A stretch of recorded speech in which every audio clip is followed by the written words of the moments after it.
इसलिए धर्म प्रेमी बंधुजन, भक्तिमती माताएं, संत समाज,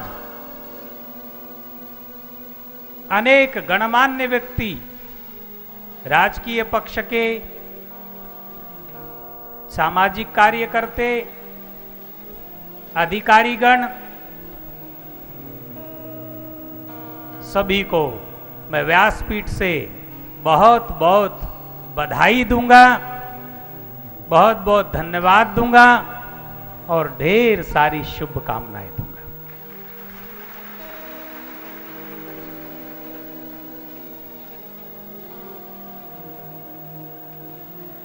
मैं कोई भगवान का बेटा नहीं हूं, हम सब भगवान के बेटे हैं। इतनी बड़ी बात कहना मेरे बस की भी नहीं है, लेकिन आप मेरी तरफ आस्था रखते हो, मुझ पर प्रेम करते हो, मेरे शब्दों को मानने के लिए स्वीकार करते हो, इसलिए मेरा फर्ज होता है कि मैं उससे मांगूं आपके लिए कुछ।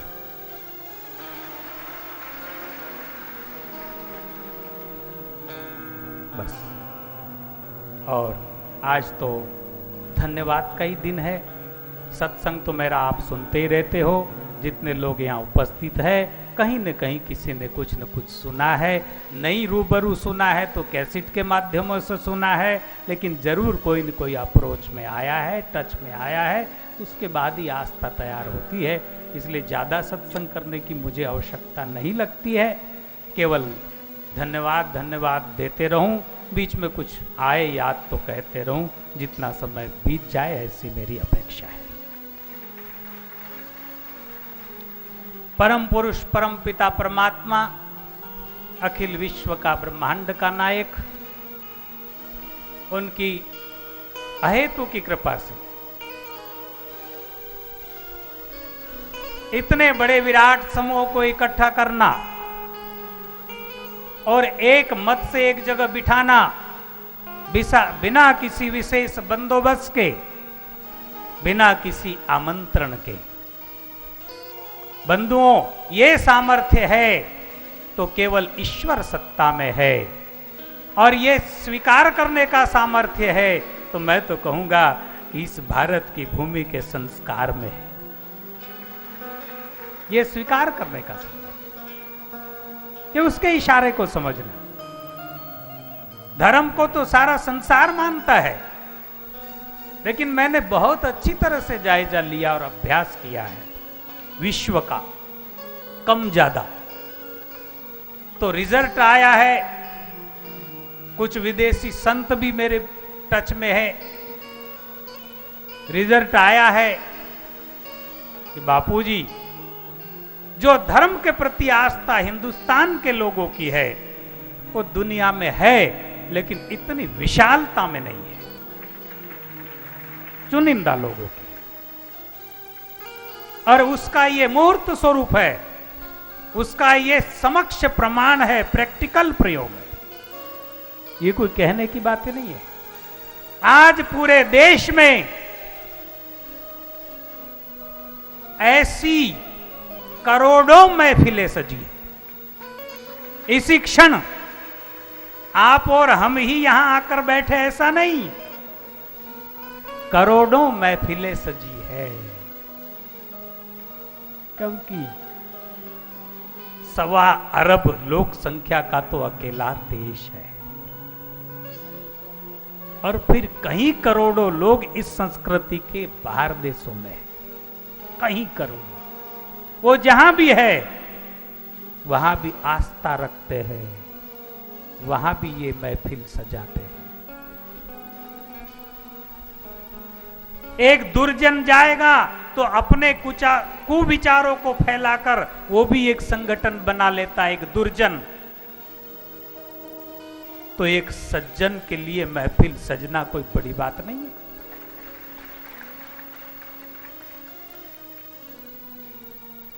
तो आज जिस समय आप और हम यहां उपस्थित है, बैठे हैं, सुबह से इंतजार कर रहे हैं आप, रात्रि से ही हजारों की संख्या में प्रेमी यहां पर उपस्थित है।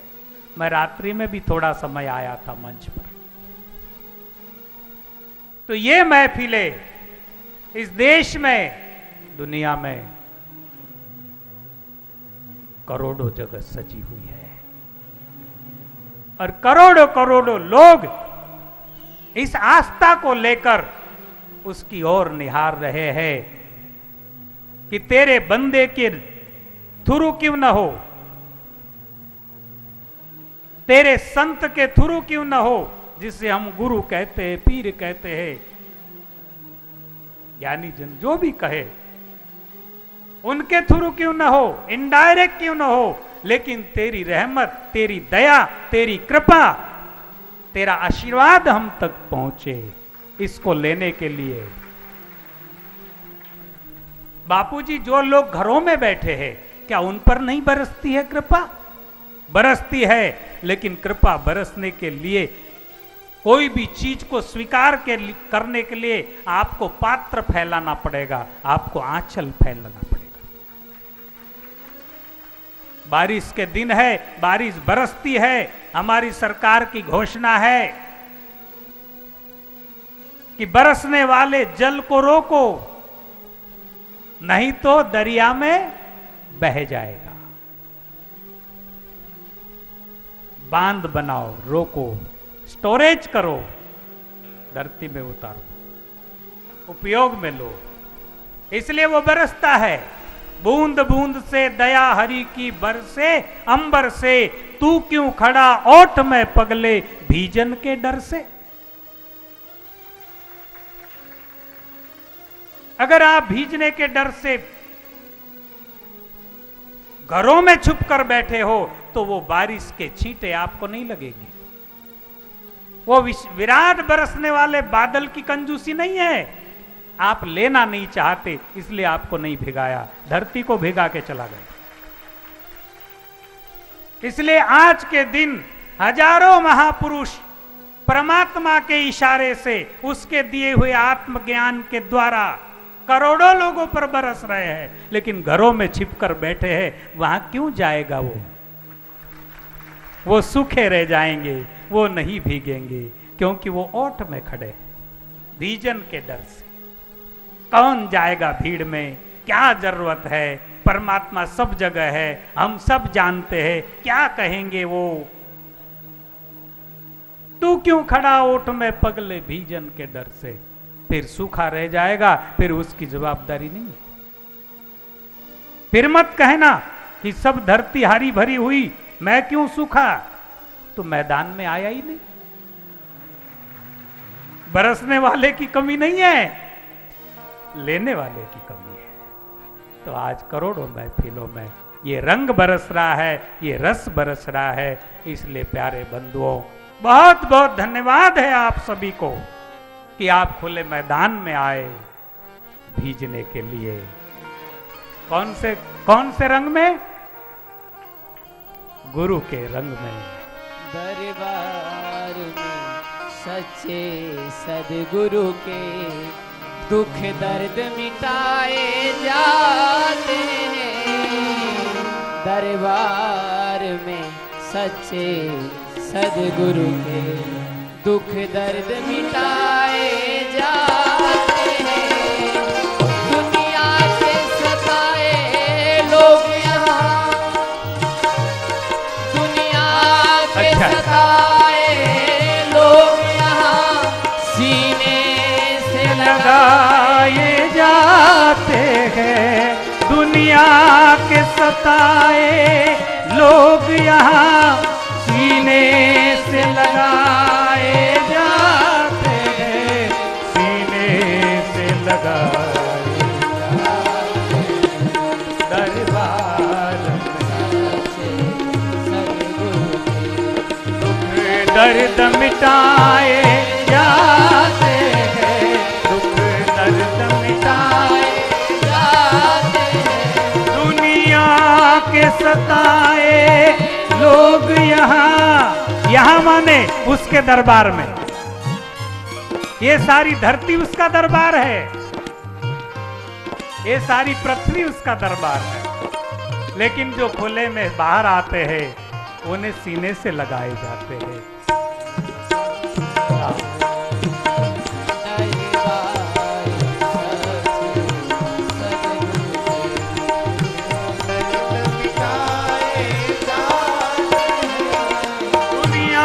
सताए लोग यहाँ दुनिया के सताए लोग यहाँ सीने से लगाए जाते हैं, सीने से लगाए जाते हैं, दरबार सच्चे सद्गुरु। ये महफिल है मस्तानों की, ये मस्तानों की महफिल है, ये दीवानों की महफिल है। यहाँ वो शराब चखाई जाती है जो फिर कभी नहीं उतरती। हमारे संतों ने कहा कि जाम पर जाम लगाने से क्या फायदा, सुबह लगाओगे शाम को उतर जाएगी। हरि नाम की प्यालियां पी ले सारी जिंदगी सुधर जय जाए। हो। फिर उतरेगी। खंडवा में दादा दरबार करके धुनी वाले दादा का दरबार है। आज लाखों लोग पैदल जा रहे हैं। हमारे पंढरपुर यहाँ का विश्व मुख्य दैवत है। 8 लाख लोग पैदल गए। मैं कह रहा हूं कि आज करोड़ों महफिलें सजी है। ऐसी छोटी सी जगहों में भी सैकड़ों लोग पैदल आए।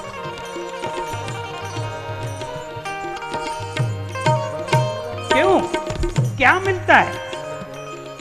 और बिना मिले कोई कहीं जाता नहीं, ये ध्यान रखना।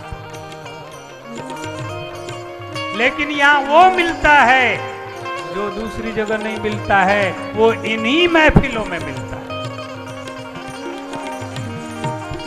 ऐसी महफिल जहां सजे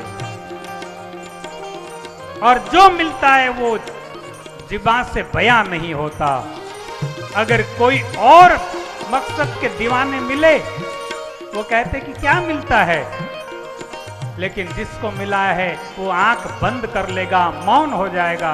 वो कहेगा क्या बताऊं यार, वो तो वहां पीने पर ही पता चलता है, तो बयां नहीं किया जाता। क्या बताऊं? ये महफिल है मस्तानों की, ये महफिल है मस्तानों की, हर शख्स यहाँ पर मत गाना, हर शख्स यहाँ पर मत गाना। मतवाला। ये महफिल है मस्तानों की, हर शख्स यहाँ पर मतवाला। ये वे लोग हैं, चाहे गरीब दिखाई देते हो, अनपढ़ दिखाई देते हो, सुशिक्षित दिखाई देते हो, क्वालिफाइड दिखाई देते हो, कैसे भी दिखाई देते हो, लेकिन ये वे लोग हैं जो कभी आत्मरस को भी महत्व देते हैं। कोई लोगों को प्रवेश मिलता है, मन के गुलामों को। ड्राइवर बन के गाड़ी में आए होंगे तो गाड़ी में सोए होंगे, लेकिन ये महफिल उन्हें इजाजत नहीं देती। वो मन के गुलाम है, वो गाड़ी में सोए होंगे, ये महफिल इजाजत नहीं देंगी, क्योंकि स्वर्ग में हर शख्स नहीं भेजा जाता। स्वर्ग में देवता होते हैं।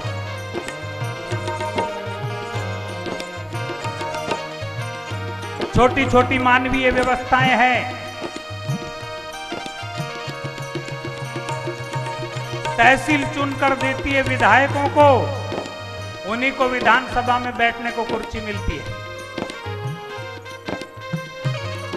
जिला चुन कर देता है सांसद को, उसी को लोकसभा में बैठने की कुर्सी मिलती है। कोई मैं उसका बहुत जिगरी दोस्त हूं, मुझे भी घुसने दो, तो एक धक्का मारकर निकाल दिया जाएगा। चुन करा, प्रमाणित होकर बाहर निकल। वहां तो सब चल भी जाता है, कैसे भी लोग चुन के चले जाते हैं, क्योंकि चुनाव करने वाले भी कभी कभी गफलत में आ जाते हैं। लेकिन ये वो महफिल है कि इसका रिमोट कंट्रोल उसी के अंदर फिट किया हुआ है, सबके अंदर। वो वहीं से इजाजत देता है और वहीं से गैर इजाजत। वो कहता है कि तेरे बस का काम नहीं है, तेरे पुण्य इतने नहीं है, तू होटल पर बैठकर सुन, वहां नहीं जा सकता, क्योंकि वहां हजारों लोगों का दर्शन तेरे किस्मत में नहीं है, यहीं बैठ। तू गाड़ी में पड़े पड़े सुन, तेरी इतनी ही कैपेसिटी है। तू घर में रोटी खा के सो जा, भले तेरे गांव में उत्सव हो रहा है, लेकिन इतना नजारा तेरे बस का नहीं है, इतने पुण्य नहीं है तेरे, खटिया पर पड़ा रहे, तू जा नहीं सकता, ये महफिल तुझे इजाजत नहीं देगी। और ऊपर से माया उससे गुमराह करेगी, उसके दुष्कर्म उसे उत्साहित करेंगे कि मैं कितना होशियार हूं। माइक का आवाज घर में आ रहा था, मैं यहीं सारा सत्संग सुन रहा था, मैं उनसे होशियार हूं, लेकिन मैं कहूंगा तू होशियार नहीं है बंदे, तू ठगा गया है किसी के द्वारा।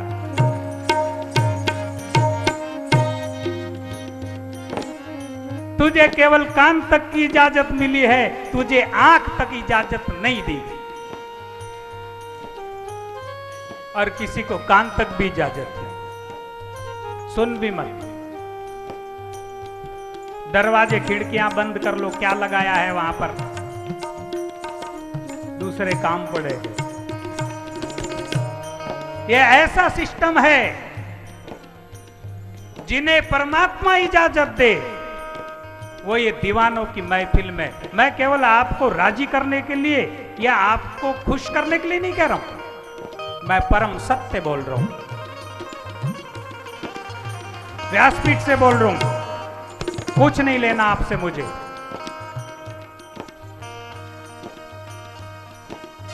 मैं यही कहना चाहूंगा जो सब महापुरुषों ने कहा, सकल पदार्थ है जग माही, भाग्यहीन नर पावत नाही। सकल का मतलब सब कुछ, जो हमने देखा वो भी, जो हमने सुना वो भी, और जो हमने सुना तक नहीं वो भी, इस धरती पर सब चीज है। कोई कह नहीं सकता कि ये नहीं है, सब कुछ है इस धरती पर, लेकिन सबके लिए नहीं है, ये पक्का। सब कुछ है लेकिन सबके लिए नहीं है, जितना जिसके लिए है उतना ही उसको प्राप्त होता है, बाकी से वो वंचित रह जाता है। नहीं तो क्या नहीं है, सब कुछ, सकल पदार्थ है। तो बंधुओं, ये आत्म पुष्टि का क्षण है, इससे आत्म की पुष्टता बनती है, रूहानी शक्ति बढ़ती है, और आदमी अपने आप पर निर्भर होता है। जो इंद्रियों के ऊपर भरोसा करते हैं वे लोग बच्चों पर, बीबी पर, भाई भतीजों पर, समाज पर, सेठ साहूकारों पर, नेताओं पर भरोसा करते हैं, लेकिन वो भरोसे पूरी तरह आपको पार नहीं करेंगे। आप भरोसा करो सबके परवरदिगार परमात्मा के ऊपर, आप भरोसा करो उसके बाद अपनी आत्मा के ऊपर, आप भरोसा करो अपने सच्चे सतगुरु के ऊपर, आप भरोसा करो अपने सत शास्त्रों के ऊपर, आप भरोसा करो अपनी नियत के ऊपर, अपनी सचोटी के ऊपर, उससे पार हो जाओ। और इस भरोसे के सामने सब भरोसे फेल है। इसलिए आज वो दिन है आपको उत्साहित करने का, आपको आनंदित करने का, आपको जागृत करने का, आपको आत्मा में जगाने का दिन है, और आज जागना पड़ेगा। मैं ये नहीं कहूंगा कि किसी के भी चरणों में गिर जाओ, नहीं। आप अगर सच्चे परमात्मा के भक्त हो, सत्य पर भरोसा करते हो, तो बार बार उसकी दया मांगो, उससे शक्ति मांगो कि हम ऐसा न हो जाए जैसे तैसे संतों के साथ फंस जाए और उद्धार होने के बजाय लुट जाए। ये तेरी जवाबदारी है। मैं साधु बन गया मेरे परम सतगुरु अदृश्य शक्ति भगवान रामदेव जी महाराज के कृपा प्रसाद से।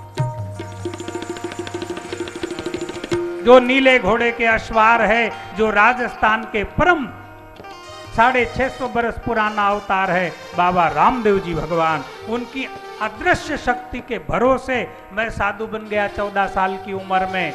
और उसके बाद कई लोगों ने, संतों ने मुझे कहा कि गुरु करना चाहिए, गुरु करना चाहिए। मैं करीब 10 बरस गुरु नहीं किया। मैंने कहा मुझे जरूरत नहीं, मुझे परम गुरु का पूरा इशारा है, पूरा सहारा है, सब कुछ मिलता है, मुझे कोई आवश्यकता नहीं। संत भी आए, हम 2 गादी के मालक है, हमारे शिष्य बन जाओ। मैंने कहा अपना काम करो, चलो। मैंने झोंपड़ी बनाकर बैठा हूं, यही मेरी सबसे बड़ी गादी है। एक झोंपड़ी बनाकर बैठा। करीब 10-12 बरस बाद मुझे जैसा संत चाहिए था, ऐसे संत गुरु रूप में प्राप्त हुए संत दगड़ू जी महाराज, महादेव चैतन्य ब्रह्मचारी। मैंने 10 साल भगवान को वसीला लगाया कि तेरे से बड़ा कोई सतगुरु नहीं है, तो गुरुओं का गुरु है, तो पिताओं का पिता है, लेकिन ठीक है अहंकार बढ़ना नहीं चाहिए। इसलिए कोई तभी जागृत में अपने सिर पर होना चाहिए कि मुझसे बड़े कोई है, मैं बड़ा नहीं हूं। इसलिए गुरु परंपरा को जरूर मानना चाहिए। आज के युग में लोग गुरु परंपरा से कतराते, कहते क्या गुरु जरूर करना चाहिए बापूजी, नहीं किए तो काम नहीं चलेगा। उनका चलेगा, लेकिन अहंकार का शमन नहीं होगा, क्योंकि आपको आपसे ऊंचा कोई नहीं दिखेगा, और जब तक आपको आपसे ऊंचा नहीं दिखेगा तब तक आप अपने को नीचा नहीं मानोगे, और नीचा नहीं मानोगे तो गिरने का पल पल पर खतरा है।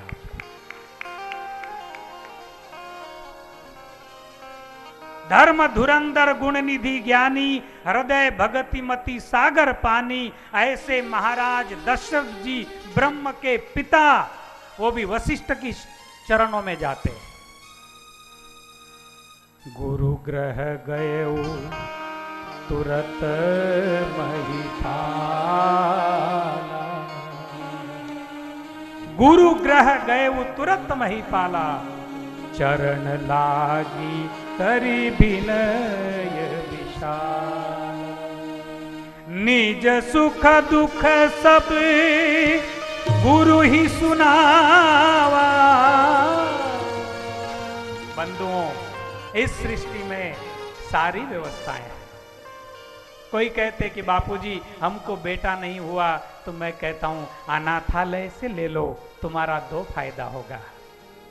तुमको बेटे का सुख मिलेगा और एक अनाथ आत्मा को आश्रय मिलेगा। परमात्मा ने व्यवस्था रखी है, दुखी होने की जरूरत नहीं। बापूजी घर में कोई भरोसेमंद आदमी नहीं है, पत्नी भी भरोसेमंद नहीं है, हम अपनी मन की बात कहां सुनाए। तो हम कहते कि सच्चे संत ढूंढो जो ज्ञान प्रधान है और उनकी चरण में जाओ, वो सबसे बड़े मित्र है आपके, अपना सुख दुख उन्हें सुनाओ। महाराज दशरथ जी को लगा कि अब मैं किसे सुनाऊं, तो महाराज दशरथ गए वशिष्ठ जी के चरण में। गुरु ग्रह गए तुरत महिपाला, चरण लागी करी विनय विशाला, निज सुख दुख सब गुरु ही सुनायहु, तब वशिष्ठ बहुविधि समझा। राजन, घबराने की कोई बात नहीं है, आपने मुझे सब सुना दिया, आपको सब पुरुषार्थ की प्रचुर मात्रा में विपुल है, लेकिन पुत्र नहीं है। पुत्रष्टि यज्ञ करो, पुत्र हो जाए, ऐसी बात है। निज सुख दुख सब गुरु ही सुनाए। कहने का मेरा भाव है कि वो भी व्यवस्था भगवान ने की है और उसको टेस्ट करने की व्यवस्था आप में की है, लेकिन आप कहीं अगर कच्चे पड़ गए तो आप फंस जाओगे। आप अगर दृढ़ रहे आत्मबल पर तो आप फंसोगे नहीं। 10 बरस हमारे राम ने गुरु नहीं किया, किसी के नहीं सुना, भाग जाओ यहां से। अपना काम करो, हमको ज्ञान नहीं बताना, उठ यहां से। ऐसे भूमिका। एक बार बोले दोबारा हिम्मत नहीं करे कोई बोलने। बोले छोटा सा लड़का लेकिन बड़ा तेज है, बात नहीं करना, वो साधना करता।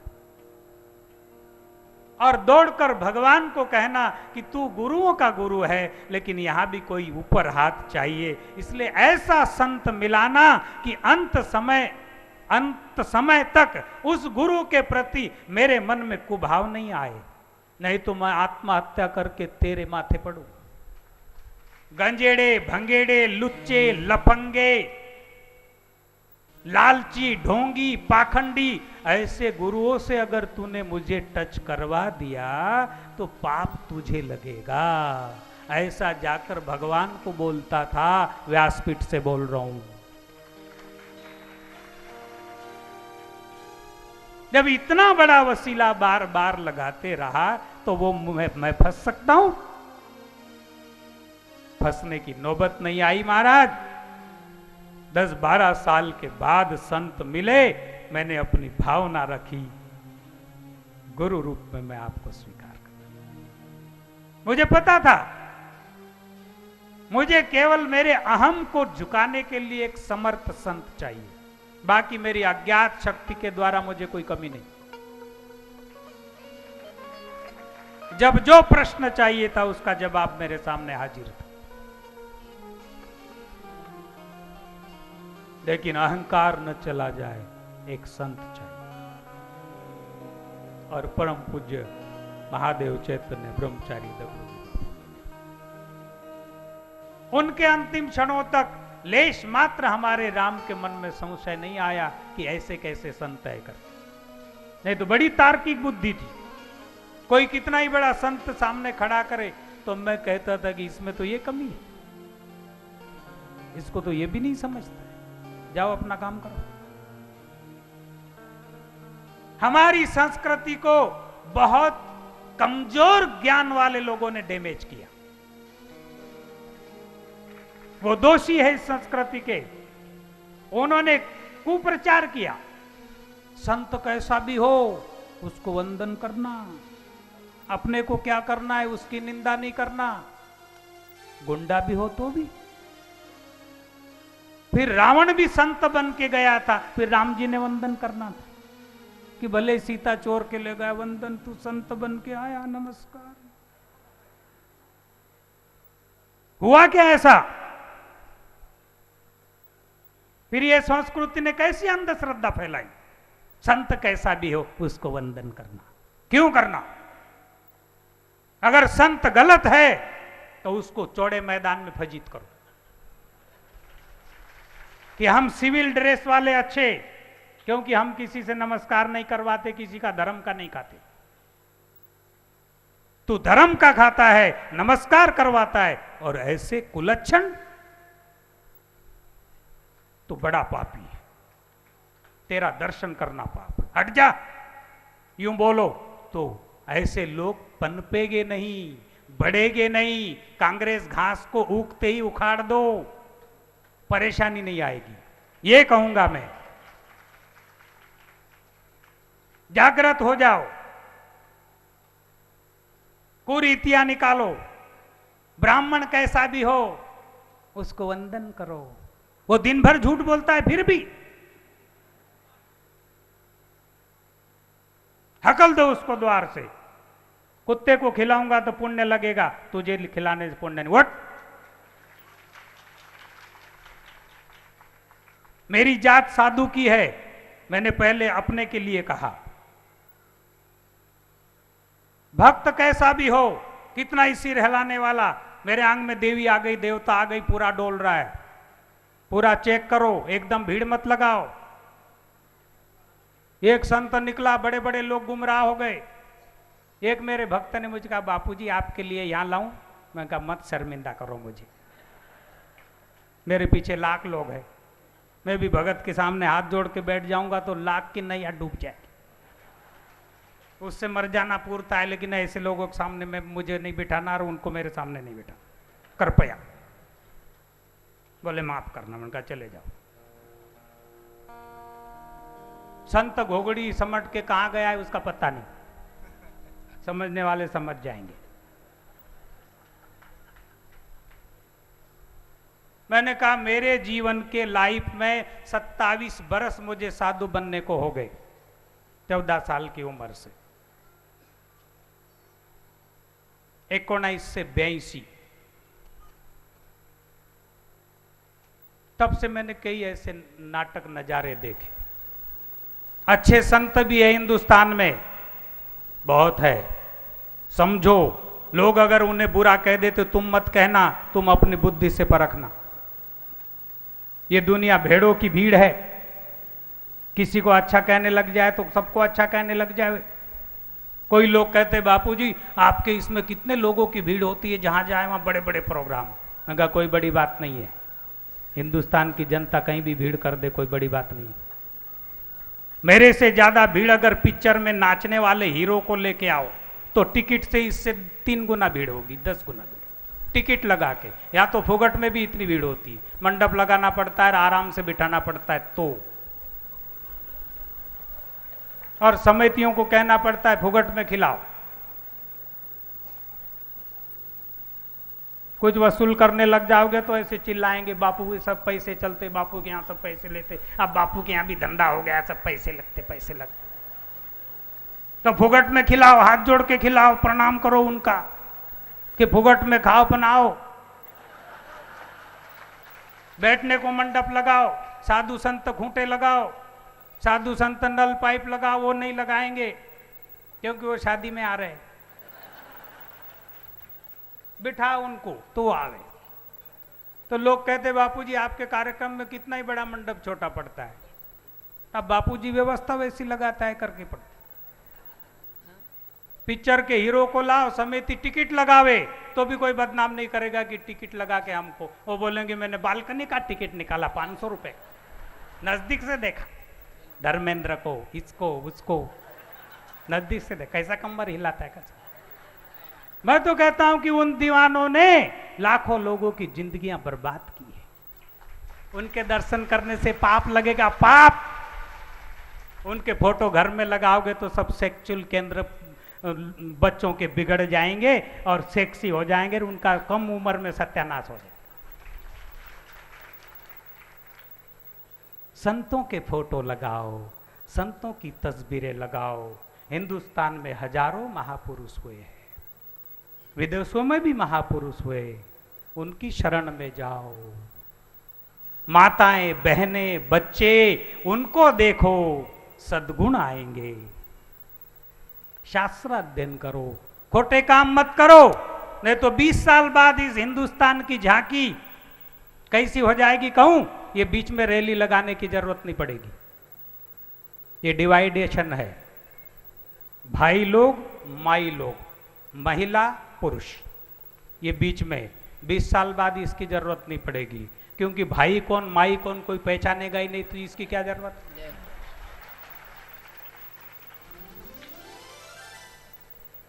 भाई भी पैंट शर्ट पहन रहा है, माई भी पैंट पर शर्ट पहन रही है,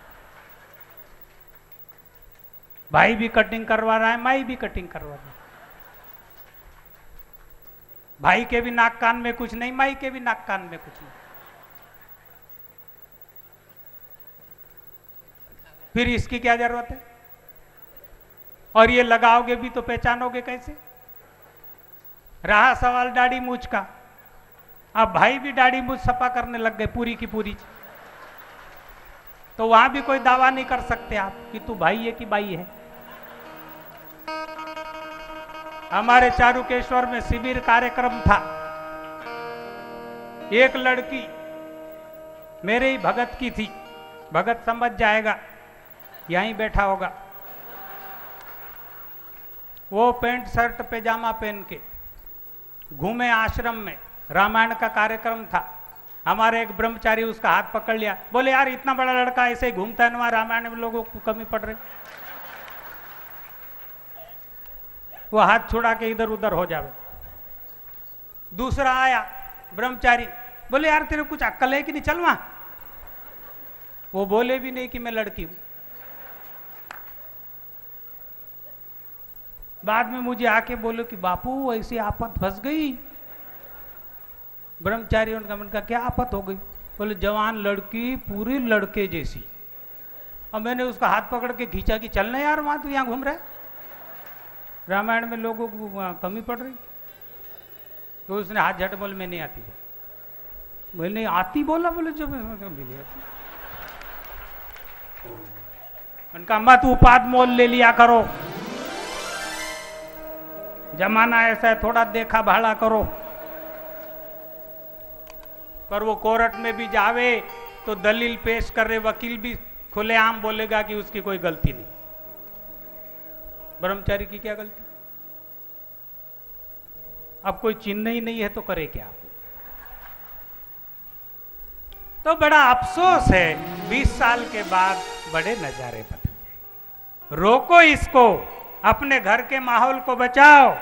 अगर बचपन से बच्चों को आप छूट देंगे, वो जवानी में आके आपके दादा बन जाएंगे, फिर आपका कुछ नहीं चलेगा। बचपन से बचाओ ना उस माहौल को, त्याग करो, निकाल दो बाहर, निकल बाहर। पैदा ही नहीं हुआ, अभी तो लोग भ्रूण हत्या करते, गर्भ में ही मार डालते। तो तुमने इतना जवान करके भगा दिया है तो क्या हरकत है? कोई बड़ा पाप किया? जा भाग जाए, से संस्कृति बिगाड़ रहे हो। बापूजी आप बड़ी महफिल में बोल रहे, व्यक्तिगत बोलते क्या? व्यक्तिगत बोलते। 4 भगत मेरे सामने आते हैं और कोई तरुण लड़की पैंट पहन के आए, मैं बोलता हूं बेटा ऐसा नहीं पहनना, ये मुझे पसंद नहीं आता है, खबरदार। मार देता हूं एक पत्थर, लग जाए तो लग जाए, नहीं लगे तो नहीं। लेकिन मैंने मेरा धर्म अदा किया, मैंने मेरा फर्ज पूरा किया। आज जो हमारे देश में जो न्यूनता आ रही है, सब लोगों ने ऐसा मान लिया कि अब सब लोग बिगड़ गए तो किस किस को कहे। बापूजी अब सभी लोग झूठ बोलते तो किसको रोके, सभी लोग भ्रष्टाचार करते तो अब किसको कहे। अरे ऐसे रवैये लेकर के काम नहीं चलेगा। हर एक ने अपना फर्ज निभाना चाहिए। एक बंदा हो, एक ने मेरा फर्ज इतना है, उसने उतना निभाना चाहिए। मैं कई तीर्थों में गया, पंडों से झगड़ा किया, पुलिसों से झगड़ा किया। मैं लाखों की महफिल में लोगों को सत्संग सुनाने वाला व्यक्ति, मुझे शोभा देती है बात? और यहां कहना शोभा देती है? मेरे साथ 50 लोग रहते, सैकड़ों लोग रहते यात्रा में। कोई पंडा गलती कर रहा है, हरामखोर,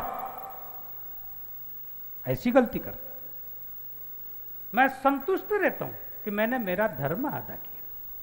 मैं ये नहीं, मुझे पता है कि मेरे कहने से सुधर नहीं जाएगा, लेकिन मैंने अपना धर्म अदा किया। तो हर आदमी, हर इंसान, हर सदस्य अपने धर्म को अदा करे, अपना फर्ज निभावे, गर्दन न झुकावे। लेकिन आप इसलिए नहीं निभाते हो कि आपको परमात्मा पर भरोसा नहीं, इन झूठे लोगों पर भरोसा है। ये नाराज हो जाएंगे तो दाल रोटी कैसे चलेगी?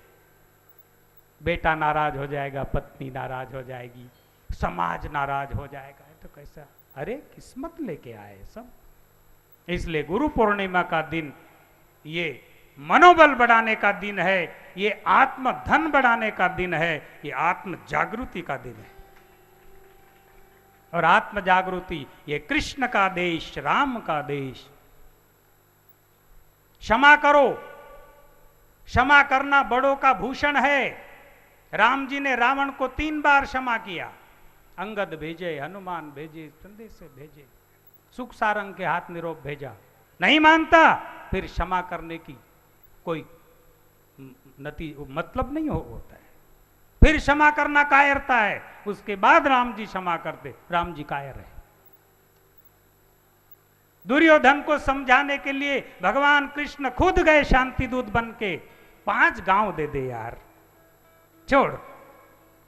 कहते सुई के नोक इतना नहीं। बोले अब क्षमा करने की सीमा खत्म हुई, अब महाभारत होगा। फिर एक को भी नहीं बचने दी, खड़े रहकर गाइडेंस किया, इसको भी मार, इसको भी मार, इसको मार, इसको।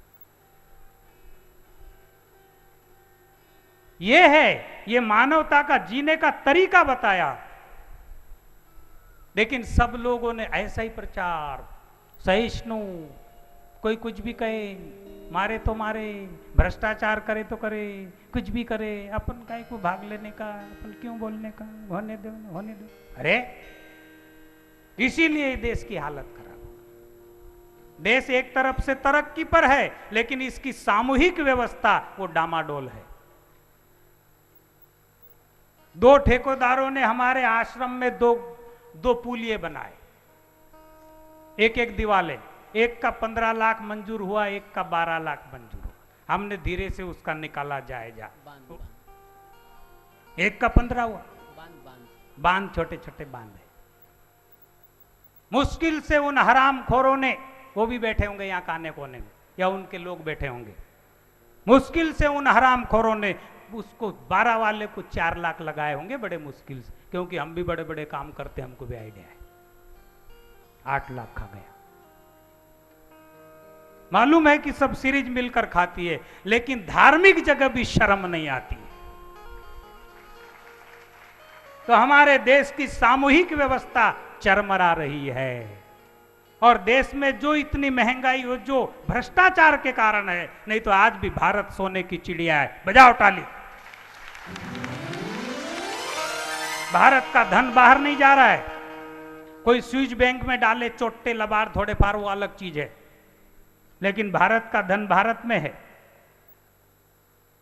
पर 1000 आदमी का रिज्जक अकेला दबा के बैठा है, 100 आदमी का रिज्जक अकेला दबा के बैठा है,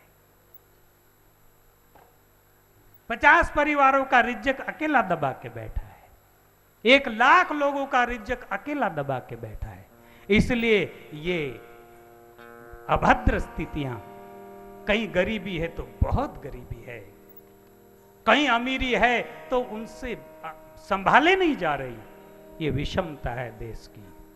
सावधान रहो, ऐसे नेता चुनो, किसी भी पार्टी पक्ष के हो। मैं किसी पक्ष का ये नहीं हूं, कोई भी पार्टी पक्ष के हो, लेकिन अपने क्षेत्र का इंसान आप जानते हो, अपने एरिया के आदमी को आप जानते हो, ऐसे लोगों को चुनो जो सामूहिक दया का धनी हो, भूखमरा न हो, जो तुम्हारा सबका रिज्जक अकेला खा के गब्बर बन जावे और सबको लगा देवे, पोत पात के रोड बना देवे, एक हवा में उड़ जावे, ऐसे घरकुल बना देवे। धिक्कार है उन लोगों को, उनकी आने वाली पीढ़ी दर दर भटकेगी। बड़े बड़े राज्य महाराजे हुए, बड़े बड़े बादशाह हुए इस देश में, जिन्होंने सामूहिक पैसा खाया और समाज का शोषण किया, उनके बड़े बड़े कोट किलो पर घास उग रहे हैं, वहां सफाई करने वाले नहीं कोई। बड़े बड़े किले हैं, कितने प्यार से बनाए होंगे, लेकिन शोषण करके बनाए हैं। ये दीवालें उनका पता बता रही है। तो ऐसा होगा, भूल कर भी मत सोचना भ्रष्टाचारियों कि हमारी 10 पीढ़ी आबाद हो जाएगी। 10 नहीं, तेरे साथ ही सब बर्बाद हो जाएगी, क्योंकि तूने जो धन कमाया है वो हजारों का रिज्जक छीना है, हजारों के मुंह का छीना है, हजारों के छत छीने हैं, हजारों के सुख छीने हैं। सावधान हो जाओ। कड़वी लगेगी मेरी बात, बोलेंगे क्या गुरु पूर्णिमा का सत्संग है? यही सत्संग है, इसी का नाम सत्संग। भ्रूण हत्या कर करके सामाजिक व्यवस्था बिगाड़ दी लोगों ने। डॉक्टरों ने कन्या समझ के लड़के भी गर्भ में मार डाले पैसे के लालच में। इनको क्या समझता है बावलों को? दोनों के दोनों चले गए, चेक कर लो, लड़की हो तो मार डालो। उसको सोचा गिराई का है, क्यों छोड़ने का? यूं भी तो लोगों को लग रहा है संख्या ज्यादा हो गई, लड़के को भी उड़ा दो, क्या फर्क पड़ता है? और लड़कियां मार डाली, अब अनबैलेंस हो गया। अब कहीं समाजों में सैकड़ों बच्चे अनमेरिट घूम रहे, यूं मुंह तान रहे। मैं कहता हूं सन्यासी बन जाओ बेटा, मेरे पास आते हैं आशीर्वाद लेने, सन्यासी बन जाओ। ईश्वर ने ऑलरेडी बना दिया है, हम तो मन से बने। 14 साल में ही मेरी सगाई हो गई थी, उम्र में मेरी भी, क्योंकि वैसे ही लोग थे पहले। अब हमारे तो जन्म जन्म के संस्कार थे, हमको लगे क्या बावले लोग हैं। एक बाई को मेरी सास बना दिए, मैं स्कूल से आऊं इतनी हाफ पैंट पहन के, वो मुझे देख के यूं करे, राधे। मैं बोला ये क्या पाप है, बहुत गुस्सा आवे, क्योंकि कई जन्म के संस्कार तो साधु के। बोला ये क्या उपाद है घर में, ये क्या है अगल। भाई तू मत बैठो करे वन रीस आवाज। जय हो।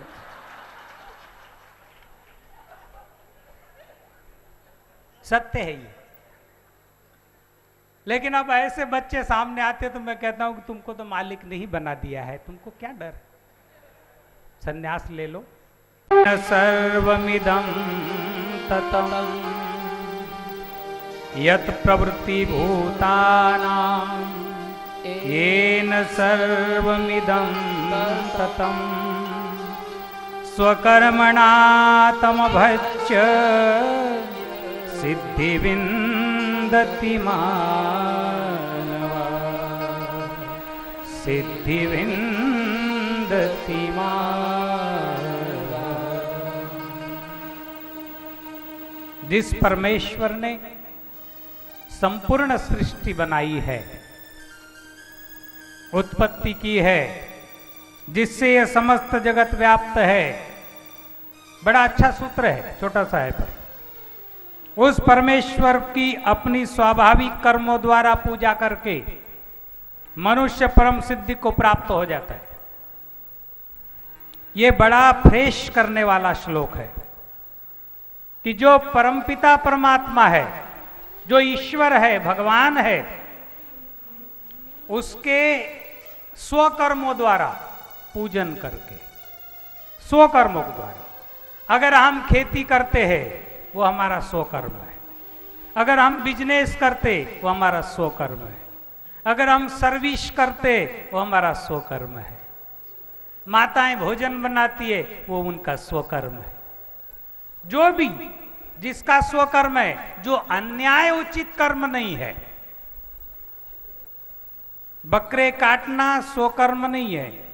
अगर कोई कहे मैं खटीक हूं ये मेरा स्वकर्म है तो गलत है, शास्त्र सम्मत नहीं। मुर्गे काटना स्वकर्म नहीं है, शराब बनाकर बेचना स्वकर्म नहीं है, वो मादक पदार्थ है, घर के घर उजाड़ हो गए उससे। जिन चीजों से किसी का भी नुकसान हो, किसी जीव का भी, वो स्वकर्म नहीं है। उसके अलावा सब स्वकर्म है। आप कपड़े बनाओ, आप ऑयल मिल डालो, आप खेती करो, आप नौकरी करो, आप धंधा बिजनेस करो, ये सारे स्वकर्म है।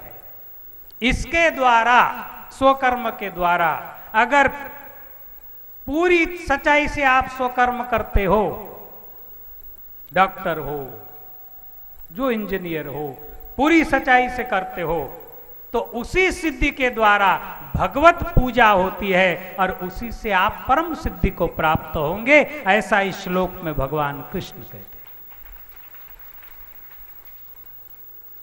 यत् प्रवृत्ति भूतानां येन सर्वमिदं ततं स्वकर्मणा तमभज्य सिद्धि विन्दति मानवा। तो इससे आप एक ही श्लोक से फ्रेश हो जाओ कि मैं खेती करता हूं, मुझे भक्ति को समय नहीं मिलता। खेती करना भी आपकी भक्ति है। उसमें काटन पकाओगे, गन्ने पकाओगे, सब्जी भाजी पकाओगे, जो अनाज पकाओगे वो हजारों के मुंह में जाएगा, वो भी भगवान की भक्ति है। कपास में पानी डालकर नहीं बेचना, नहीं तो अन्याय हो जाएगा। बापूजी मेरी ऑयल मिल है, बहुत अच्छी बात है, सबको ऑयल लगता है, तुम अपना स्वकर्म करो। अच्छा ऑयल मिल जैसा ब्रांड लिखा है वैसा तेल समाज को दो, वो आपका स्वकर्म है, वो ईश्वर की पूजा है, उसी से आपको आत्मसिद्धि हो जाएगी। पर टैंकर भर तेल में आधा टैंकर दूसरा मिला दिए, स्वकर्म है, ब्रांड है, तो स्वकर्म नहीं है, अनीति है, और वो पैसा आपकी पीढ़ी को कभी नरक में ले जाएगा। मैं इंजीनियर हूं, वैसा ही प्लान निकालो जिससे 10 साल चलने वाली चीज 20 साल चले, वो आपका स्वकर्म है। पैसे खा के 10 बरस चलने वाली 3 बरस में रोड उखड़ जावे, वो आपका स्वकर्म नहीं है। उसका पैसा आपके पीढ़ी का बर्बाद करेगा, खोटी बुद्धि करेगा और बुढ़ापे में रोएगा, क्योंकि हजारों का नुकसान किया लोगों का। समझ जाओ मेरी छोटी बात पर से। इसलिए जो भी करो वो निष्ठा से करो, साफ सुथरा करो, अच्छा करो। हमारे एक भाई ने पूछा था, वो बैठे कि बापूजी कुछ लोग ऐसे होते हैं उनको रिश्वत न दिए बगैर काम ही नहीं करते, और हमारा काम करना इम्पोर्टेंट है, हम उस काम के द्वारा ज्यादा से ज्यादा लोगों का फायदा करना चाहते हैं।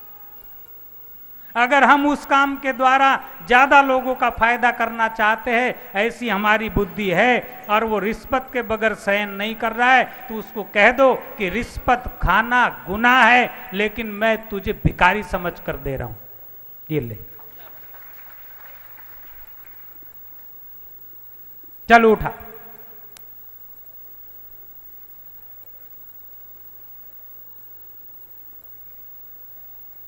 सुलूट मार के मत दो, नहीं तो आप भी कहीं न कहीं उसमें अप्रोच हो गए कि हाँ साहब धन्यवाद, नहीं चल ले उठा, चल इतना तो कर ही दो, एक आंख तो निकाल ही दो, ताकि उसको भी थोड़ा झुकना पड़े कि है कोई वस्ताद, नहीं तो वो बोलेगा बड़ा बुद्धू है, मुझसे भी ज्यादा।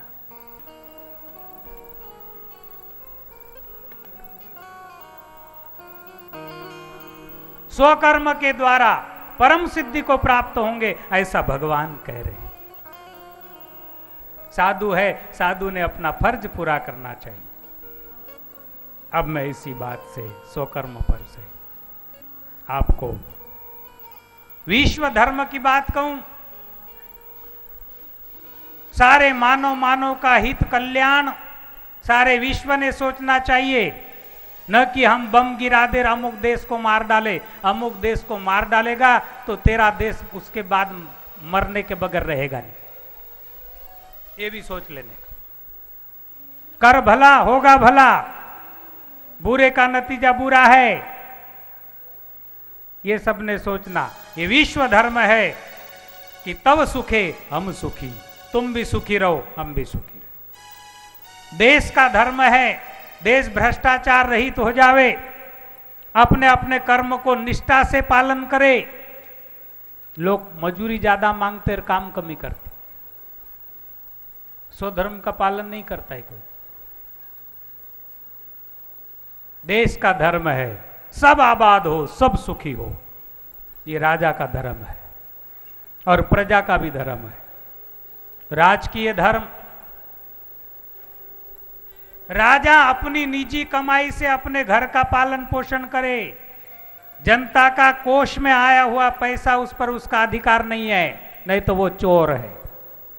तालियां बजाते जाओ, शॉर्टकट में कहूंगा।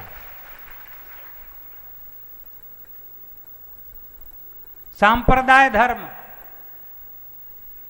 जितने सांप्रदाय है पंथ मजहब है देश में, दूसरे को नीचा दिखाने का काम मत करो, नहीं तो तुम्हारा मालिक जिसको तुम भजते हो वो तुम्हें कभी माफ नहीं करेगा, तुम्हारा भगवान तुम्हें बख्शेगा नहीं। किसी को नीचे मत दिखाओ, फलने फूलने दो सबको, सबको धर्म की राह पर चलने दो और चलाओ और तुम भी चलो। ये सांप्रदायिक धर्म है, उसको खत्म करो, उसको खत्म करो। एक सांप्रदाय दूसरे सांप्रदाय, हजारों सांप्रदाय है, एक दूसरे का आदर करो और अपनी साधना की पद्धति से अच्छे से चलो। सामाजिक धर्म, जिस समाज में जो पैदा हुआ है उसके रीति रिवाज, जो कुरीतियां है उसका खंडन करो, और जो पोषक रीति है उसका पोषण करो, और सामाजिक रीति के अनुसार चलो। नहीं तो हमारे मराठी में एक कहावत है, मराठी ने केला कानडी भरतार, एकाची भाषा एका कळेना। एक मराठी बाई, उसने कन्नड़ का पति कर लिया, पत्नी कुछ बोले तो पति कुछ बोले, तो वो सामाजिक धर्म नहीं है, क्योंकि वो संस्कार अलग है, वो भी निभाओ। नारी धर्म माताओं का धर्म है, पति की मर्यादा, बड़ों का आदर, बच्चों की परवरिश करने के लिए पूरे संस्कार की जिम्मेदारी, ये नारी धर्म है। बापूजी, पति बहुत ही खतरनाक हो, शराबी कबाबी, और मैं बड़ी सज्जन हूं, तो उसको समझाने का प्रयास करो। वो समझता नहीं, बिल्कुल मानने को तैयार नहीं, उसको थोड़ा सा ये दिखाओ पावर। वो मेरा जीवन नष्ट करने पर तुला है, कोर्ट में जाकर केस कर, कानूनी कार्रवाई कर, 2 डंडे लगा, उसको सुधारने की कोशिश कर, नहीं तो हकल दे घर के बाहर, पतिव्रता होकर बैठ, सती होकर। बापूजी, पत्नी महिलाओं का ज्यादा ग्रेड बढ़ा दिया है सरकार ने, तो मेरी कोई गलती नहीं, फिर भी मेरी पत्नी मुझे बिल्कुल नीचे ही झुका के रखती है। समझाने का प्रयास कर, धर्म के द्वारा सत्संग में लाया कर, पूरी कोशिश कर। बापूजी 10 बरस हो गए, मानने को ही तैयार नहीं, धीरे से अलग रोटी बना के खाने लग जा, जब तक न सुधरे।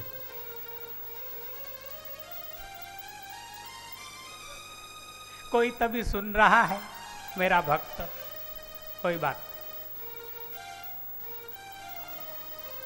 कई ऐसे जीव होते, हमने हमारे साधकों में देखा, हमारे ब्रह्मचारियों में देखा, इसलिए मुझे भी अभ्यास हो गया कि मेरे जैसा व्यक्ति परम हितैषी, मैं मेरी बड़ाई नहीं कर रहा हूं, उनके लिए एक बात को घंटों समझाने वाला, ऐसा परम हितैषी व्यक्ति 10-10 बरस समझाए, लेकिन वो व्यक्ति जरा चेंज होने को तैयार नहीं। ऐसे लोग मेरे भी संपर्क में आए, हमने कहा निकल जाओ बाहर। अब हमारी समझाने की वो पूरी हुई, चलो ये रवैया जरूर होना, कोई भी चीज हद तक समझाने की होती है, पूरा जीवन भर समझाने की उसके साथ तुम्हें मरने की जरूरत नहीं है। जरूर समझाओ जब तक आपकी कैपेसिटी हो, उसके बाहर हो गई कट रिश्ता, चलो आप अपने जियो, हम हमारे जिएंगे। तो आश्रम से कुछ ब्रह्मचारी निकाल दिए गए हैं, कुछ चेले चपाटे उनके भी बन गए हैं। वो कहते हैं गुरुदेव तो हमारे भगवान है, पर हमारे गुरु भाई बड़े बदमाश, क्योंकि गुरुदेव को भगवान न कहे तो उधर भी रोटी के लाले पड़ जावे, तो वो दूसरी जगह झोपड़ी बनाकर बैठते हैं और कहते हैं हमारे गुरुदेव को तो हम दिल से मानते। गुरु भाई खराब है इसलिए मैं नहीं रहता हूं। गुरु भाई खराब नहीं, गुरुदेव ने निकाला है, निकाल बाहर। और आश्रम के साधु ब्रह्मचारी अगर आपको कहीं ठगे, कहीं गुरुदेव के नाम पर आपको कुछ करे, तो आश्रम में मैसेज दो, सलाह लो, उसके बाद उसके संपर्क में आना। नहीं तो मेरे जैसे व्यक्ति को नहीं माना तो तुमको तो यूं ही हवा में उड़ा दे। सावधान रहना, जरा सी मीठी मीठी बातों में आके मत भुसल जाया करो।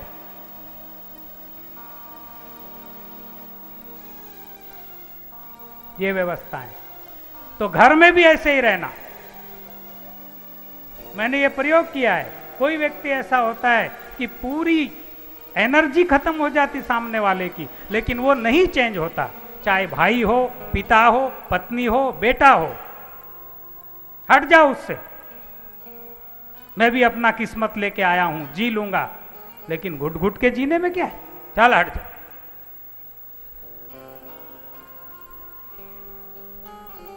ये थोड़े दिन की जिंदगी है, शहंशाह बन के जियो, ऐसी मेरी इच्छा है, बादशाह बन के जियो। भगवान पर भरोसा करो। मुर्दे को प्रभु देत है रोटी कपड़ा आग, अरे जिंदा नर चिंता करे उसका बड़ा अभाग, मुर्दे को भी देता है, तुमको क्यों नहीं देता। इस तरह नारी धर्म, पुरुष धर्म, मां ने मां का फर्ज निभाना, पत्नी ने पत्नी का फर्ज निभाना, सास ने सास का फर्ज निभाना, बहू ने बहू का फर्ज निभाना, बेटी ने बेटी का फर्ज निभाना, बेटे ने बेटे का फर्ज निभाना, पिता ने पिता का फर्ज निभाना, गुरु ने गुरु का फर्ज निभाना, शिष्य ने शिष्य का फर्ज निभाना, राजा ने राजा का फर्ज निभाना, प्रजा ने प्रजा का फर्ज निभाना, अधिकारी ने अपनी औकात से ज्यादा फर्ज नहीं निभाना। आज अधिकारी लोग अपने सीमा से ज्यादा फर्ज, पुलिस खड़े रहेंगे, कई लोग, सभी नहीं, सभी फील्ड में अच्छे लोग हैं लेकिन खराब भी है। उनके मन में आएगी कि इससे 10 रुपए निकालना है, तो बोले ए सीधा खड़ा रहे, बोले साहब सीधा तो खड़ा हूं, अरे मेरे से बात करता है, बोले साहब सीधा तो खड़ा हूं, सीधा खड़ा रहे, बोला चल 10 रुपए निकाल, जल जा, ऐसी गलती मत कर, नहीं साहब नहीं, अरे ये खींच के दे उसको कनपट्टी में, हरामखोर सीधा खड़ा हूं, बार बार बोल रहा हूं, तेरे हाथ में डंडा है तो इसका मतलब ये बोल, जागृत हो जाओ, कोई भी हो जागृत हो जाओ। जागृत होए बिना आपकी आजादी आपको मिलेगी नहीं, मैं सच कह रहा हूं। मैंने कहा ना मैं झगड़ा करता हूं तीर्थों में, मैंने गंगोत्री में झगड़ा किया पुलिस से, मैंने जगन्नाथपुरी में बड़े पंडित से झगड़ा किया, मैंने कहा मैदान में चल, अब मेरे में ताकत तो है ही नहीं, वो भी जानता था, लेकिन वो सोचा कि इतने सारे लोग साथ में, कोई तो बड़ा महात्मा है, न जाने क्या करता है, तो वो चला थोड़ी देर मेरे साथ में और बीच में बैठ गया, मैंने कहा ठीक है।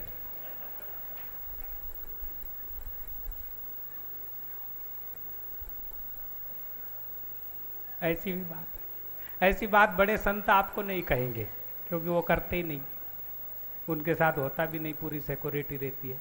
हम गरीबों के साथ हो जाता है तो हम 2-2 हाथ भी करते। महाकाल उज्जैन में एक पंडित को खींच के बाहर लाए, उससे झगड़ा किया, बहुत बुरा लगेगा, हमारे बापूजी इतने बड़े संत झगड़ा करने की बात करते, पर इससे आपको जरूर कुछ मिलेगा। मिल रहा है क्या? ऊपर हाथ करो, ईमानदारी से मिल रहा है, कुछ मिल रहा है, आप में भी ताकत आ रही है कि बापूजी जैसा व्यक्ति ऐसा कर सकता है। आजाद हो जाओ। शरीर धर्म, शरीर का धर्म है, जहां तक उसको संभालो। पारिवारिक धर्म उसको निभाओ, और सर्वोच्च धर्म है आत्म धर्म, जिसके लिए ये महफिल सजी जाती है। और आत्मा का धर्म है आत्मा को सुरक्षित रख के परमात्मा में पहुंचा देना।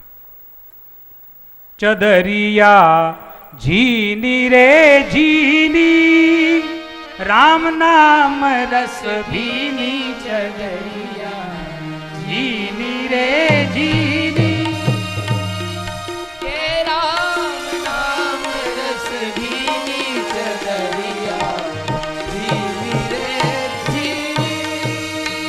5 तत्व की बनी चदरिया, 3 तत्व से भूनी, 9-10 मास भुनन को लागे, मूरख मैली कीनी, चदरिया झीनी रे झीनी, राम नाम रस भीनी, चदरिया झीनी रे झीनी। उधर भोजन का प्रोग्राम चल रहा है, जिसको भूख लगी हो धीरे से निकल कर भोजन करके आ जाए।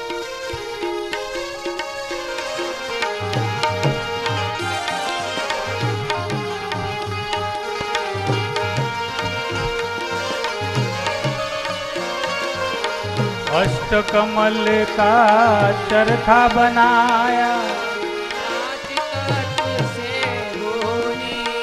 नव दस मास बुनन को लागे, मूरख मैली कीनी चदरिया झीनी रे झीनी, राम नाम रस भीनी चदरिया झीनी रे झीनी। जब मोरी चादर बन घर आई, धोबी रे घर दी, धोबिया ने ऐसी धोई, उजली उजली कर दीनी चदरिया झीनी रे झीनी, राम नाम रस भीनी चदरिया झीनी रे झीनी। ये शरीर रूपी चादर मूर्ख मैली के लिए, इसको संभालो, इसको मैली मत करो, पूरी कोशिश। कबीर ने कहा, ध्रुव पहला सुदामा ने ओढ़ी, सुखदेव निर्मल कीनी, दास कबीर ने ऐसी ओढ़ी जू के तू धर दी। इसकी जिम्मेवारी, इसीलिए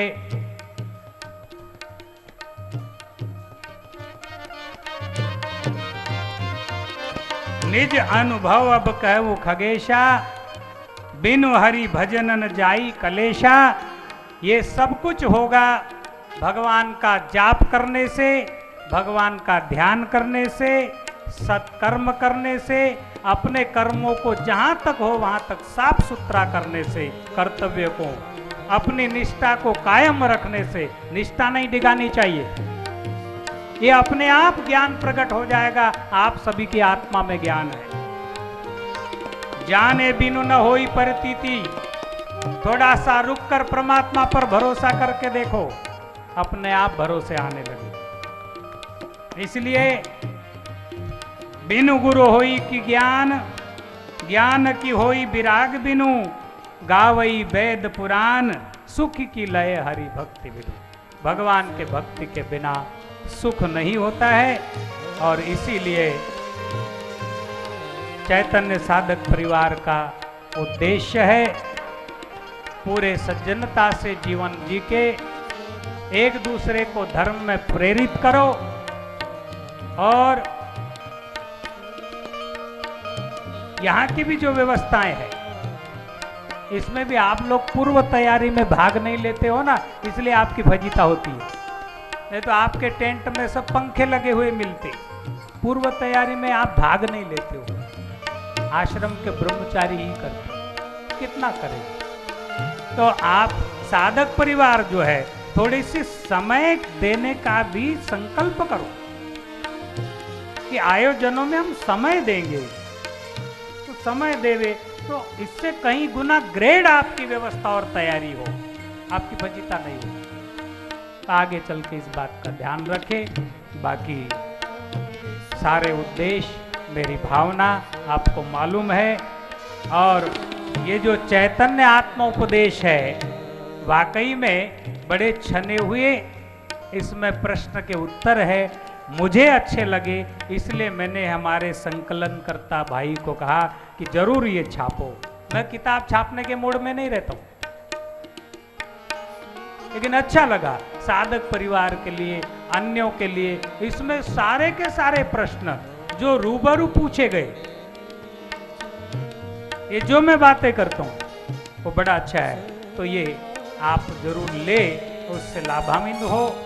और भोजन में कुछ लोग तो मेरी बात सुनते रहे, जिसको ज्यादा भूख लगी है वो जाकर नंबर में लग जाए। बड़ी लंबी चौड़ी व्यवस्था है, कोई घबराने की जरूरत नहीं। अभी जो है हम कार्यक्रम को विराम की ओर ले जाएंगे, हरि नाम संकीर्तन करेंगे और पूर्ण आहुति करके आरती करेंगे।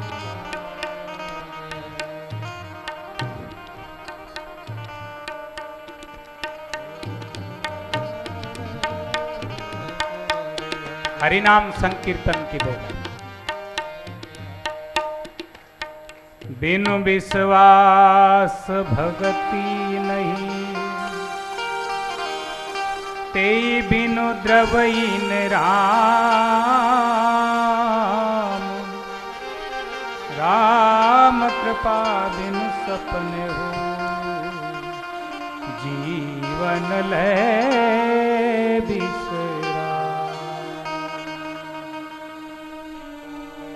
काकभूषण जी कहते, बिना विश्वास के भक्ति नहीं होती और भक्ति के बिना राम खुश नहीं होते। आत्म राम रिझे बिना जीव को विश्राम नहीं मिलता है। इसलिए हमारा आत्म संतुष्टि होनी चाहिए। अस विचारी मति धीर, तजी कुतर्क संशय सकल। भगवान की भक्ति पर कभी संशय मत करो। भजऊ राम रघुवीर, करुणा कर सुंदर सुखद। भजऊ कृष्ण बलवीर,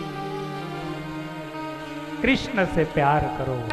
कृष्ण आपकी आत्मा है, कृष्ण सर्वोच्च सत्ता है। ध्यान में बैठो, मूलाधार चक्र का याद करो। जहां आपकी रीढ़ की हड्डी खत्म होती है वहां मूलाधार चक्र का पॉइंट है। रीढ़ की हड्डी जहां खत्म होती है अंतिम छोर में, वहां मूलाधार शक्ति का निवास है, कुंडलिनी शक्ति का। ध्यान में बैठो, जप में, वहां पर से सोचो कि वो फाउंडेशन है ऊर्जा का, वहां से ऊर्जा का विकास होगा। दूसरा नंबर, जन इंद्रिय के ऊपर स्वाधिष्ठान केंद्र, नाभि के अंदर मणिपुर केंद्र, जहां से फसलियां शुरुआत होती है, वहां पर अनहद केंद्र। गले में जहां से आवाज बनती है वहां पर विशुद्ध केंद्र। जहां हम लोग तिलक लगाते हैं वहां पर आज्ञा केंद्र, आज्ञा चक्र। इस प्रकार हमारी सुरता को लगाकर हम भगवान नाम का जाप करें। आज हजारों साधकों ने दीक्षा और नवीन ली है, उन्होंने पक्का ध्यान रखना चाहिए। जिनको पता है उनको पता है। इन सारे केंद्रों पर विचार करके भ्रुकुटी के मध्य में परमात्मा प्रकाश स्वरूप है, तेज स्वरूप है। ज्योतिषाम अपि तज्ज्योति, उस तेजोमय परमात्मा का ध्यान करना, उसी से ज्ञान का विकास होगा और सारे जीवन के प्रश्नों का समाधान अपने आप में आपको मिलेगा। इतनी बड़ी सत्ता ईश्वर की है। ये ध्यान की पद्धति है। खान पान के विषय में आपको मालूम है और जीवन के विषय में आपने सुना। सारी बातें शॉर्टकट में मेरा ख्याल है कि आपने सुना है। कोई भी विषय पर चर्चा नहीं बची। बाकी कितना भी बोले तो कोई बात नहीं है। नहीं तो भैंस पदमणी ने हार पहरायो। बहुत सारे लोग ऐसे होते हैं। मैं पहले गाया करता था, पापीरा मुख से राम नहीं निकले, केसर ढुलगी गारा में, मनुष्य जन्म बंदा एड़ा खोया, कोई सकृत कर ले जंबारा में। पहले गाया करता। अब मुझे समय नहीं है, चल बिचल हो गई है महफिल। कोई भूख में, कोई प्यास में, कोई गर्मी से। काचरा महल में कुतिया सुलाई। किसी को कुत्ती से बहुत मोह था, उसने कांच के महल में कुत्ती को सुलाई। वो कुत्ती थी। सोना नहीं जानी, बैठना नहीं जानी, आखी रात गंवाई हुकाड़ा में। वो जिधर देखे उधर उसका प्रतिबिंब दिखाई दे। वो कहे कि रहूं तो अकेली, दूसरी क्यों? भू भू भू भू, इधर उधर, जिधर कांच में देखे उधर कुत्ती दिखे। उसको लगा बहुत ढेर सारी है, थी अकेली लेकिन कांच में प्रतिबिंब। तो सोना नहीं जानी, बैठना नहीं जानी, आखी रात गवाई हुकाड़ा में। ऐसी कई लोगों की हालत है कि अपने आत्म सुख से वंचित रहकर खटपट में ही पूरी जिंदगी बिता दी। एक राहट वाला पानी, राहट चला रहा था, राहट पानी की राहट होती थी ना कुओं में, बावड़ियों में। एक घोड़े वाला आया, घोड़े वाले ने वो राहट जो है खटखट बजे, ये क्या भाई सिक्योरिटी है, निकल जल्दी निकल। एक राहट वाला पानी निकाल रहा था, घोड़े वाला आया, उसका घोड़ा वहां पानी पीने जाए, वो खट से आवाज आए, वो वापस हो जाए। घोड़े वाले ने कहा अरे यार तेरी खटखट बंद करना, मेरा घोड़ा पानी नहीं पीता है। राहट वाले ने कहा अरे भैया पानी पिलाना है तो ये खटपट में ही पिलाना पड़ेगा, खटपट बंद होगा तो पानी बंद हो जाएगा, फिर क्या पिलाएगा। ये राहट है, एक के बाद दूसरा डिब्बा आता है, दूसरे के बाद तीसरा डिब्बा आता है, ये तो खटखट बजेगा तो पानी निकलेगा। तो पानी पिलाना है तो ये खटखट में पिला ले, नहीं तो जा। तो ये संसार की खटपट चालू रहेगी। बापूजी ये हो जाए उसके बाद भजन, वो हो जाए उसके बाद भजन, ये हो जाए उसके बाद भजन। अरे ये खटपट तो आखिरी तक चलेगी, मर जाएगा चीता पर रखेंगे तो भी बांबू आपके खोपड़ी में मारेंगे कि फूटा कि नहीं खोपड़ा। संस्कार बोलते उसको, संस्कार है वो खोपड़ी फोड़ने का, अच्छी बात है, पर खोपड़ी फोड़ेंगे ये भी ध्यान में रख। खटपट तो वहां तक चलेगी, भजन होगा ही नहीं, करना है तो ऐसे में ही कर ले।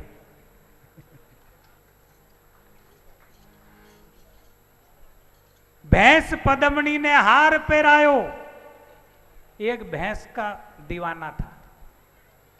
होते हैं लोग, बड़ा सजाना करना उसको अच्छा लगे, तो भैंस को उसने गहने पहनाए, गहने 9 लाख का हार भी पहना दिया। वो थी भैंस थी महाराज, उसको क्या ज्ञान, रेल सामने आ जाए तो वो जल्दी हटने को तैयार नहीं होती है। छोटे मोटे वाहनों को तो यूं गिनती नहीं है, हटाना हो तो हटाओ, ने चलाओ उस पर से, आपकी क्या ताकत है। भैंस पदमणि ने हार पहरायो, काई जाने 9 लख हाराने, ओढ़ना नहीं जानी पैरना नहीं जानी, जाए बैठ गई गारा में। उसने देखा कीचड़ गारा कहीं भरा था, गर्मी के दिन हो गए, वो 9 लाख की हार फेर के गारे में जाके बैठ गई। उसने सिर पीट लिया कि तेरा भलाई क्या उपाद हो गई। ऐसे भी लोग होते महाराज। तुम कहो हमको इतबार है, बापू बरसों से कह रहे, लेकिन कहीं ऐसे बंदे हैं कि वो जरा भी टस से मस नहीं हुए, कुछ भी नहीं बदले, और आते जरूर है, बैठते जरूर है, 4 फीट जगह जरूर रोकते हैं, लेकिन बदलते नहीं, वैसे के वैसे ही रहते। उन्होंने भी कौन सा दूध पिया है भगवान जाने। एक आया इंदौर से, बापूजी मैंने होटल पर आपका नाम लिखा है। उनका क्यों लिख दिया बिना पूछे। बोले मेरी भावना है, ऑर्डर लेना था यहां से। साधक है क्या? नहीं मैं साधक नहीं। फिर मांस मटन दारू पिएगा और बापूजी का नाम लिखेगा, हमारे दूसरे साधक भी बिगड़ेंगे कि एक बापूजी के भक्त को सब छुट्टी है तो अपन क्यों बंधन में। नाम पोष वहां जाके। बोले नहीं मैं हर गुरु पूनम पर आता हूं। उनका गुरु पूनम पर तेरे जैसे कई आते, चल भाग यहां से, नाम खोड़। कई लोग भगवान के नाम के नीचे, संतों के नाम के नीचे खोटे काम करने के लिए इजी हो जाता है। वो ज्यादा बदमाश है। तिलक लगावे, माला डाले, उसको जेब काटना बहुत आसान है। इतनी बड़ी माला लटका लेवे और बड़ा तिलक लगा लेवे, उसको जेब काटना बहुत आसान है। क्योंकि आप उसको पीछे मुड़कर देखोगे तो आपको राहत मिलेगी, कोई सज्जन है, तो आप जेब को और ढीला छोड़ दो कि मेरे पीछे तो एक सज्जन है, कोई टेंशन की बात नहीं।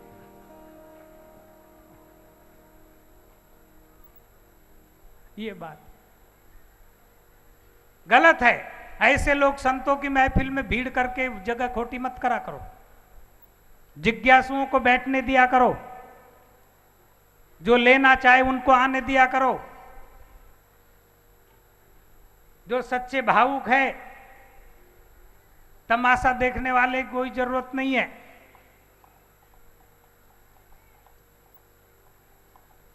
क्या करोगे तमाशा देख के? ठीक है, मैं ये नहीं कहता हूं कि एक ही बार में सब समझ में आएगा, एक बार नहीं 10 बार आओ, प्रयास करो, लेकिन जीवन भर ही प्रयास करो और समझो ही नहीं, फिर क्या फायदा? कहा होत पय पान कराए, बिस नहीं तजे भुजंग, छोड़ मन हरि विमुखन को संग।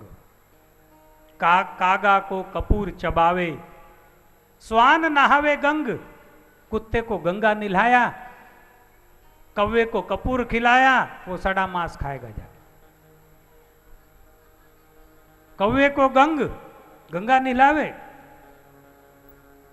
सांप को दूध पिलाया, कहा होत पै पान कराए, बिस नहीं तजे भुजंग, वो काट लेगा कोई दिन, उसमें विष बनता है, उसको क्या करता है दूध पिलाकर, उसको अपने हालत पर छोड़ो।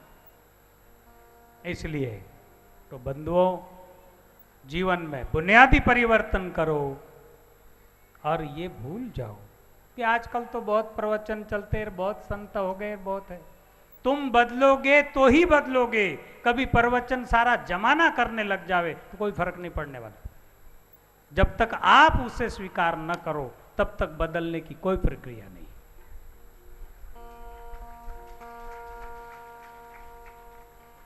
इसलिए श्रद्धा, विश्वास, दया, दान, सहिष्णुता, सेवा, सादगी, निर्भयता, निचिंतता, आत्मविश्वास, साधना, ये दैवी गुण है, इसका विकास करो।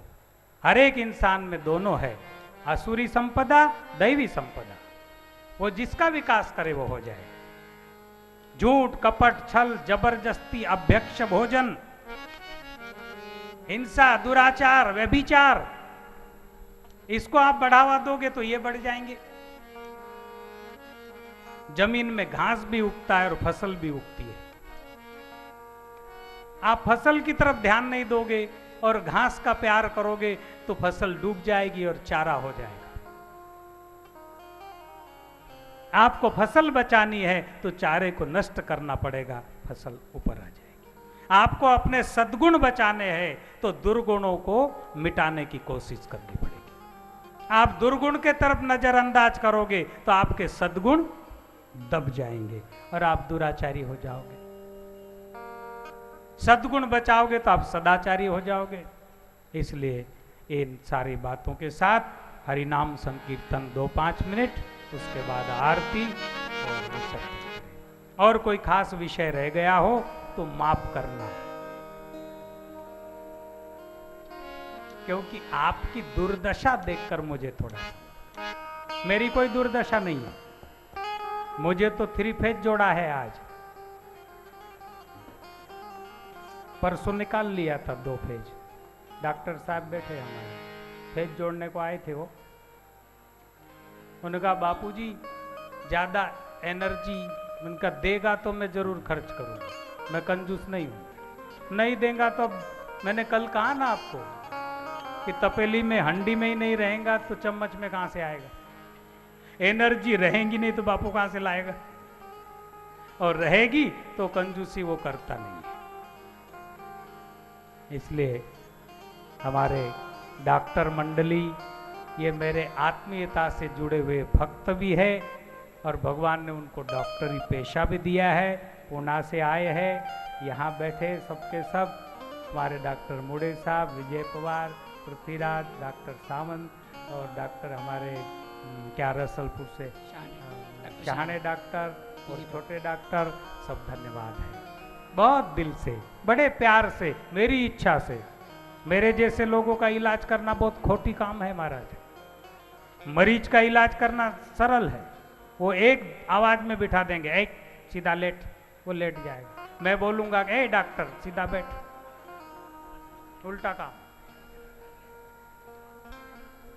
तो हमारे जैसे लोगों के संग में रहना, ये भक्त हृदय के लोग ही निभ सकते हैं, दूसरे का बस का काम नहीं है। हम बोलते तू जीवन थोड़े देगा, राहत दे सकता है, जीवन किसी के बस का नहीं है। इसलिए बराबर नस देख के सुई लगा, इधर उधर गड़बड़ मत कर।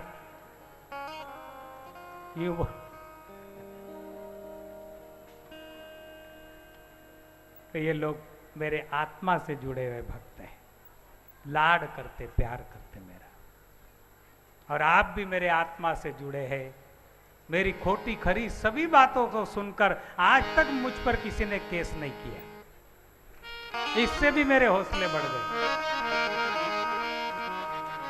किसी ने एक दो बार भी केस कर दिया होता तो मैं थोड़ा सा ब्रेक लगाता। फिर सभी प्रकार के लोग आते हैं, लेकिन सब मेरी बात को स्वीकार कर, अपने ही बापू है, गलत भी बोल दे तो कोई हरकत नहीं। मेरे साधक परिवारों को, यहाँ महफिल में बैठे सभी बंधुओं को, जो साधक नहीं है, नवीन भी आए होंगे, व्यसन छोड़ो, मांस मदिरा छोड़ो, झूठ कपट छोड़ो, भ्रष्टाचार का कहीं चांस हो जीवन में तो वो भी छोड़ दो और साफ सुथरे हो जाओ। और ये भूल जाओ कि बापूजी झूठ के बिना जीवन चलेगा नहीं। बापूजी को देखो, झूठ के बिना इतना बड़ा परिवार चलता है। बापूजी बापूजी कहीं झूठ नहीं बोलते।